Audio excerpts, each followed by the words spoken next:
Les lettres SSSS sur ta carte d'embarquement constituent-elles une raison de t'inquiéter? Qu'est-ce qui est beaucoup plus dangereux que les turbulences? Faut-il essayer d'être le premier à monter dans l'avion? Tu es sur le point de le découvrir. Tu as peut-être remarqué que la plupart des avions ont des sièges bleus. Il n'y a pas de mystère. Les compagnies aériennes choisissent cette couleur car elle est considérée comme ayant un effet calmant. Cette couleur est censée mettre les passagers à l'aise et aider même les voyageurs les plus nerveux à se détendre. Mais il y a aussi une autre raison plus pratique. Les taches, la saleté et les traces sont moins visibles sur un tissu bleu foncé. Ne jette jamais ta carte d'embarquement dans un lieu public. Elle contient des tonnes d'informations sensibles te concernant, notamment ton nom et ton numéro de voyageur fréquent. Ces informations peuvent permettre à quelqu'un d'autre de consulter tes futures réservations, de changer ton siège, voire d'annuler tes vols. La meilleure façon de gérer la carte d'embarquement d'un vol que tu as déjà pris est donc de l'emporter chez toi et de la passer dans une broyeuse à papier.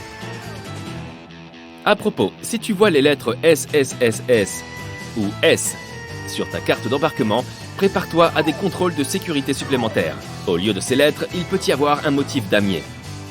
Quoi qu'il en soit, si tu as l'une de ces marques, ton bagage à main peut également subir une inspection approfondie. Mais pourquoi pourrait-il te choisir toi pour un contrôle secondaire? Certains de ces critères sont de faire une réservation pour un aller simple ou de payer ton billet en espèces. Dans certains cas, la sélection est aussi totalement aléatoire. Regarde, ta porte est ouverte et l'embarquement a commencé. Attends, où vas-tu en courant? Inutile de te dépêcher. L'astuce des globetrotters expérimentés est de toujours embarquer en dernier.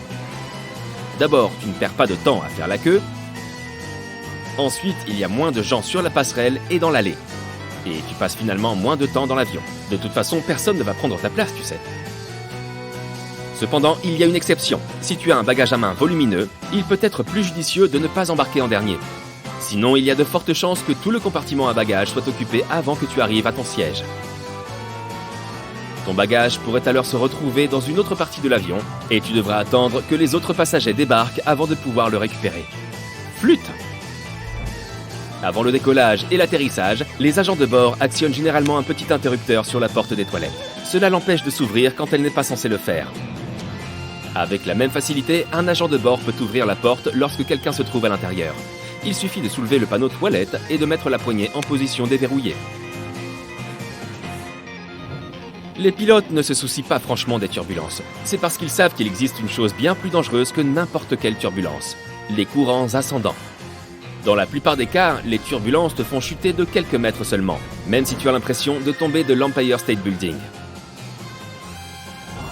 Si la turbulence est suffisamment forte pour que les pilotes demandent aux hôtesses de l'air de s'asseoir, l'avion peut descendre de 3 à 6 mètres. Mais en fait, les turbulences les plus extrêmes et les plus violentes sont très rares. Un courant ascendant, lui, est une grande masse d'air, faisant partie d'une tempête ou d'un autre phénomène météorologique qui se déplace vers le haut. Or, les pilotes ne voient pas les courants ascendants sur leur radar la nuit.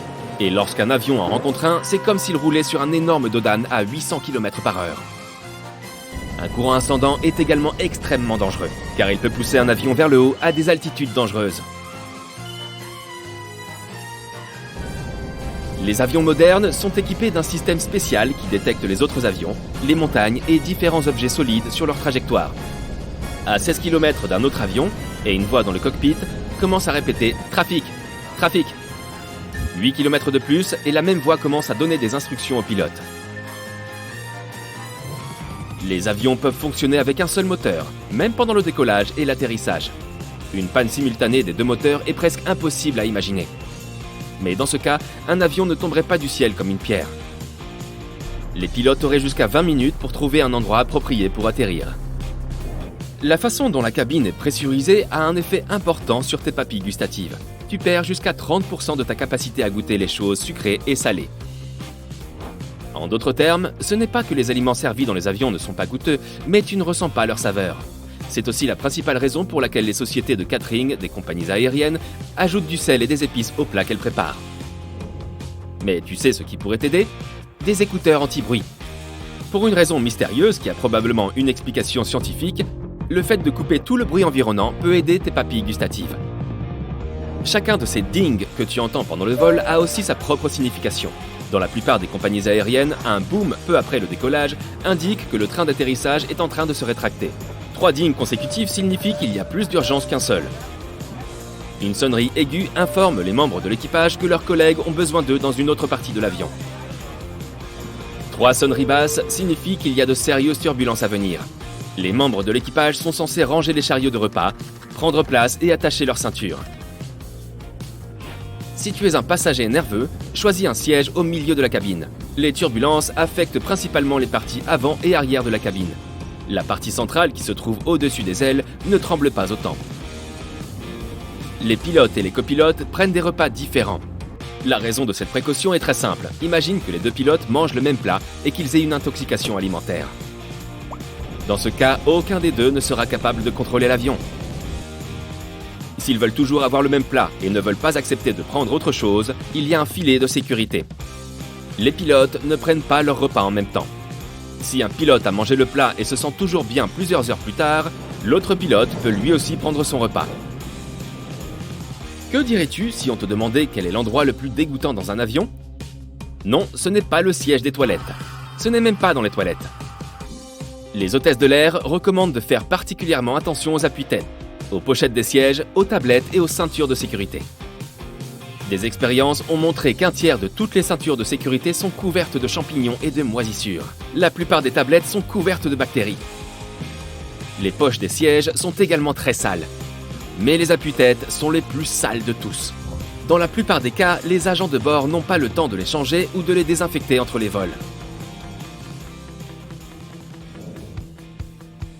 Si le commandant de bord annonce qu'il est en train de terminer des formalités administratives, cela signifie qu'il est occupé à réviser l'itinéraire du vol ou à attendre que le personnel au sol prépare le carnet de vol. Il s'agit d'un journal qui contient le compte-rendu officiel d'un voyage. Certains avions, en particulier les longs courriers, disposent de chambres secrètes où les membres d'équipage peuvent se reposer. Ces chambres, appelées compartiments de repos de l'équipage, sont situées à l'arrière de l'avion ou derrière le cockpit. Un tel compartiment peut compter jusqu'à 10 lits confortables où les agents de bord peuvent se reposer. Les fenêtres de l'avion sont fabriquées en plexiglas super résistant qui peut supporter facilement des vitesses élevées. Les vitres ont une forme spéciale, de sorte que la pression élevée à l'intérieur de la cabine les pousse contre le fuselage de l'avion. En d'autres termes, les fenêtres d'avion ont vraiment très peu de chances de se casser. Autrefois, les fenêtres d'avion étaient carrées, mais la pression s'accumulait dans les coins de ces fenêtres, ce qui en faisait des points faibles par excellence. Cela signifie que chaque fenêtre carrée avait 4 points faibles.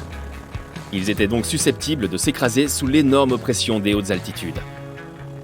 Heureusement, la conception de fenêtres d'avion incurvées a résolu ce problème une fois pour toutes. Cette forme répartit la pression et réduit la probabilité de fissure ou de tout autre dommage. Les avions sont régulièrement frappés par la foudre, au moins une fois par an ou une fois par 1000 heures de vol. De nos jours, c'est totalement sûr. La charge électrique traverse simplement la coque en aluminium de l'avion. Elle ne cause aucun dommage à l'avion. Mais savais-tu que les avions ne sont pas seulement frappés par la foudre, mais qu'ils la déclenchent également? Lorsqu'un avion traverse un nuage, la friction entre son fuselage et l'air crée de l'électricité statique. Et parfois, cela peut provoquer des éclairs.